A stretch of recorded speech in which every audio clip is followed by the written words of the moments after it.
Right now, somewhere in the universe, there is a black hole so massive that if you placed it where our sun is, its event horizon would stretch beyond the orbit of Pluto. Not just Jupiter, not just Saturn, every single planet in our solar system swallowed whole. Black holes come in sizes that range from the merely terrifying to the absolutely incomprehensible. And today, we're going to compare them all, from the smallest black holes ever detected to monsters so large that they challenge everything we know about physics. This is the ultimate black hole size comparison. Let's start small, relatively speaking. When a star at least 25 times the mass of our sun runs out of fuel, it doesn't just die quietly. It collapses under its own gravity in a violent supernova, and what's left behind is a stellar black hole. The smallest confirmed black hole is a neutron star black hole boundary object with roughly 3 times the mass of our sun. Its event horizon? Just 18 kilometers across. That's smaller than Manhattan Island, but don't let the size fool you.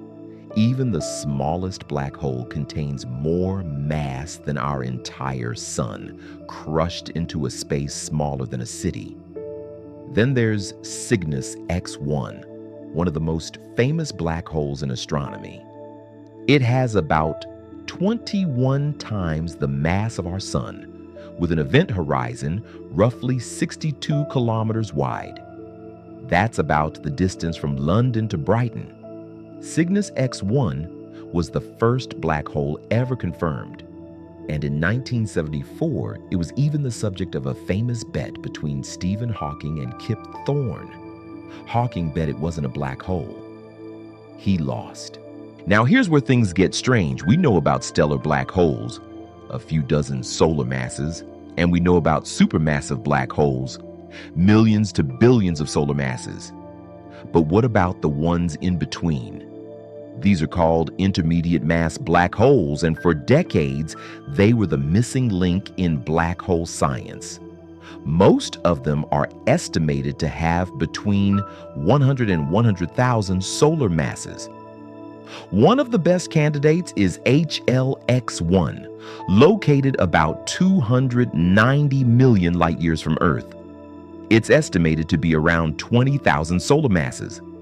Far too large to be stellar, but far too small to be supermassive. Its event horizon would be roughly the size of Jupiter.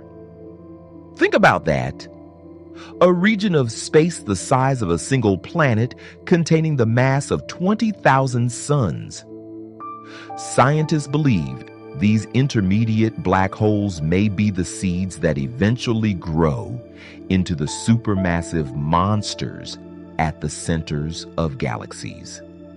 But how they form is still one of the biggest mysteries in astrophysics. Now we enter the realm of supermassive black holes, and the closest one to us sits right at the center of our own galaxy. Sagittarius A star, or SGR A star, has a mass of about 4 million suns. Its event horizon is roughly 24 million kilometers across. That's about 17 times the diameter of our sun. If you placed Sagittarius A star where our sun is, its event horizon would reach about halfway to the orbit of Mercury. Everything inside that radius, gone. In May 2022, the Event Horizon Telescope team revealed the first ever image of Sagittarius A star, that iconic glowing ring of superheated gas swirling around the shadow of our galaxy's central black hole. We can even see stars orbiting it. The star S2 completes a full orbit every 16 years, reaching speeds of over 25 million kilometers per hour, about 3% the speed of light. But Sagittarius A star is modest compared to what's out there. In April 2019, the world saw the first ever photograph of a black hole. And it wasn't ours.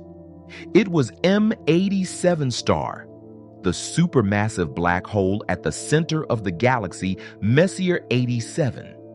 M87 star has a mass of about 6.5 billion suns. That's over 1,500 times heavier than Sagittarius A star. Its event horizon is roughly 38 billion kilometers across. To put that in perspective, that is larger than our entire solar system. You could fit the orbit of Pluto inside M87 star's event horizon, with room to spare. And M87 star doesn't just sit there quietly. It fires a jet of superheated plasma over 5,000 light years into space. A beam of energy so powerful that it's visible from Earth, 55 million light years away. Now we go beyond supermassive into a category so extreme, scientists had to invent a new word for it: ultramassive. Meet TON 618. Located about 10 billion light years away, this black hole has a mass of 66 billion suns. 66 billion. That's 10 times heavier than M87 star. Its event horizon stretches roughly 400 billion kilometers across. If you placed TON 618 in our solar system, its event horizon would extend far beyond Pluto, reaching nearly 11 times the distance from the Sun to Pluto. But TON 618 is no longer the record holder. In 2022, astronomers discovered Cygnus A, a black hole at the center of a galaxy cluster about 5.8 billion light years away. Its estimated mass? 100 billion solar masses. That's the largest black hole ever measured. To visualize Cygnus A's event horizon, it would be roughly 2,000 astronomical units across. 1 AU is the distance from Earth to the Sun. Cygnus A's event horizon is 2,000 times that distance. Let that sink in. From a black hole smaller than a city to a void so large it could swallow entire star systems without noticing. So is there a limit? Can black holes just keep growing forever? Some theoretical models suggest there is a maximum size, called the stupendously large black hole limit, or SLAB, somewhere around 50 to 270 billion solar masses.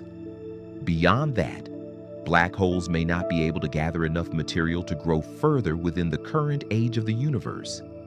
But the universe is only 13.8 billion years old. How did these ultra-massive black holes get so big, so fast? Some may have formed from the direct collapse of massive gas clouds in the early universe, skipping the stellar phase entirely. And if the universe continues expanding for trillions of years, who knows what monsters might be waiting in the distant future? From stellar remnants smaller than a city to cosmic titans that dwarf entire solar systems, black holes are the most extreme objects in the universe, and we may have only scratched the surface of how large they can truly become. If this video gave you a new sense of scale, hit subscribe and turn on notifications, because every Wednesday and Saturday, we take you deeper into the cosmos. Next time on Cosmic Eye Code, why is the universe expanding faster than the speed of light? The answer might change everything you think you know.